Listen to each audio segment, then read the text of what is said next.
তো আসসালামু আলাইকুম গাইজ, আশা করি আপনারা ভালো আছেন। আল্লাহর রহমতে আমিও ভালো আছি। তো আজকে ইফতারের পর আমাদের কিছু খাইতে মন চাইলো। আমরা আজকে ইফতারে হালকা কিছু খাবার খেয়েছি এবং তারপরে কিছু খাইতে মন চাইলো। দেন কি খাবো ভাবছিলাম। তারপর আমরা ফ্রিজ খুললাম। ফ্রিজে কয়েকটা জিনিস আছে, মোমো, সসেজ এই টাইপের। তো এগুলা প্রসেসিং বা ভেজে খেতে হবে। তো এখনো ডিসাইড করিনি কি খাবো। এখানে ৩-৪ রকমের জিনিস আছে যেগুলো প্রসেসিং বা ভেজে খেতে হবে। তো এখন আমরা ডিসাইড করি কোনটা খাবো। তারপর আমি ফ্রিজের সামনে গিয়ে ফ্রিজ খুলে দেখলাম ফ্রিজের ভিতরে কি কি আছে। ফ্রিজের ভিতর 4টে আইটেম ছিল টোটাল, তো আমি 2টা চুজ করলাম। একটি হচ্ছে চিকেন মোমো আর একটি হচ্ছে চিকেন মিট বল। তারপর আইটেম দুইটির প্যাকেট কেটে আইটেম দুইটি একটি বাটিতে রাখলাম। তো আইটেমগুলো যেহেতু আমি ডিপ ফ্রিজ থেকে বের করেছিলাম, সেহেতু এগুলো 20 থেকে 30 মিনিট বাইরে রাখতে হবে, কারণ এগুলো ডিপে থাকার কারণে একবারই বরফ জমে গিয়েছিল। কিন্তু বাঙালি বলে কথা, বাঙালির তো বুদ্ধির অভাব নাই। তাই আমি হেয়ার ড্রাই দিয়ে এগুলোতে গরম হিট দিয়ে এগুলো খুব তাড়াতাড়ি বরফ ছুটিয়ে নিচ্ছিলাম।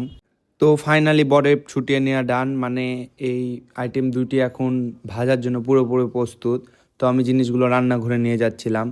তো একটা কথা বলতে ভুলে গেছিলাম, আমাদেরকে আজকে আমাদের ভাবি রান্না করে খাওয়াবে। এই যে আমাদের ভাবি। তারপরে ভাবি ফ্রাই প্যানে তেল দিয়ে দিল মোমো ভাজার জন্য।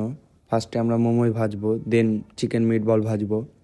তো চুলার তেল এখন আমাদের গরম হয়ে গেছে। এখন একে একে মোমোগুলো বসিয়ে দিল। আমাদের এক প্যাকেটে টোটাল 10টি মোমো ছিল। তারপরে মোমোগুলো উল্টিয়ে পাল্টিয়ে ভেজে নিয়ে তুলে নিল। এরপর মোমোগুলো সিদ্ধ করবে, এই জন্য ফ্রাই প্যানে পর্যাপ্ত পরিমাণে পানি দিয়ে নিল। এরপর পানি গরম হয়ে গেলে পানিতে এক এক করে মোমোগুলো দিয়ে দিল। তারপরে ঢেকে 5-10 মিনিট মতো রেখে দিল। এখন মোমো খাওয়ার জন্য পুরোপুরি প্রস্তুত, এই জন্য মোমোগুলো তুলে নিল। এবার ভাজবে চিকেন মিট বলে, এই জন্য ফ্রাই প্যানে আবার তেল দিয়ে দিল। এরপর তেল গরম হলে গরম তেলের উপর সব চিকেন মিট বলগুলো দিয়ে নিল এবং চিকেন মিটগুলো এপার ওপার করে নেড়ে চেড়ে নিল। এবং এগুলোতে সুন্দর একটা কালার আসলে সেগুলো আস্তে আস্তে করে সবগুলো তুলে নিল।